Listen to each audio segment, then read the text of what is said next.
All right, so now I'm going to demonstrate a few principles that relate to the two arms rise movement of Tai Chi. This movement that we've practiced, just so you get a little more sense of it's what we're going for, what we're practicing energetically in the body as we do, quote unquote, do that movement.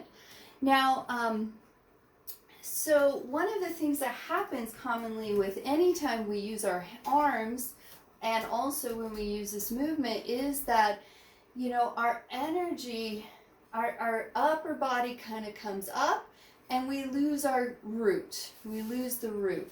And so Carly's going to demonstrate with me by giving me a little pressure.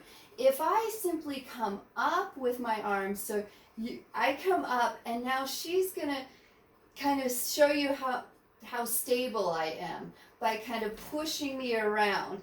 Now you can see that as soon as she pushes me anywhere, because I'm up here in my shoulders and arms, I'm very susceptible to being off balance. However, if she comes in and instead I'm rooted and she's pushing around and I'm more focused on my lower body, she's having a hard time doing anything. So as soon as I'm in my lower body and my low body is supporting the position or the movement of my upper body, then I'm much more stable.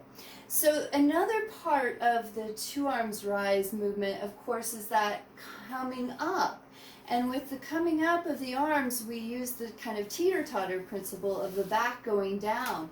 And I'll show you with Carly giving me some pressure here. Come in and hold my wrist. Now, if she is to hold here and I just try to bring my arms up, I run into her strength, and she likes that.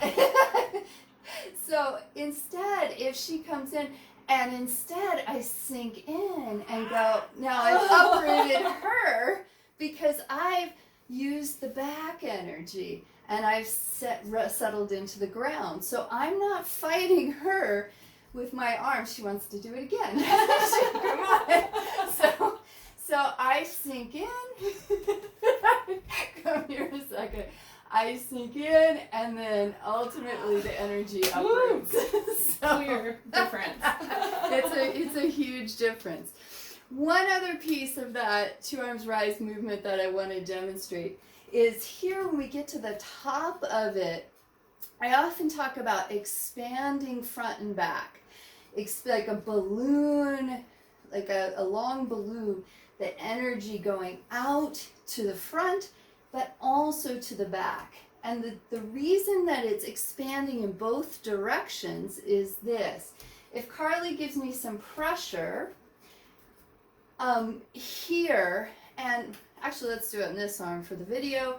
If she gives me pressure here and I'm just focused out here, expanding front, I have nothing, and she can eventually overpower me again. If I expand the balloon front and back,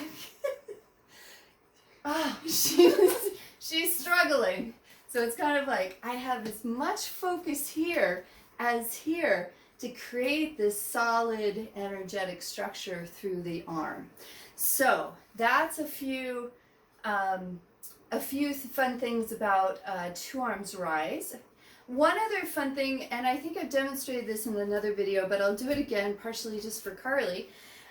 If she comes in and she bear hugs me, which is a Marshall application for this, and I try to come down a little bit lower so you can really get my arms, and I try to force my arms up, and I focus on my arms. Again, I run into her strength and her sheer determination and will, which I feel strongly right now. If, however, again, I'm not concerned about my upper body and my arms, and instead it's about filling the low back and relaxing in, that happens. And it's really the energy of that filling of the low back and settling in creates a whole opening that she can't fight against. So those are the fun things with Two Arms Rise.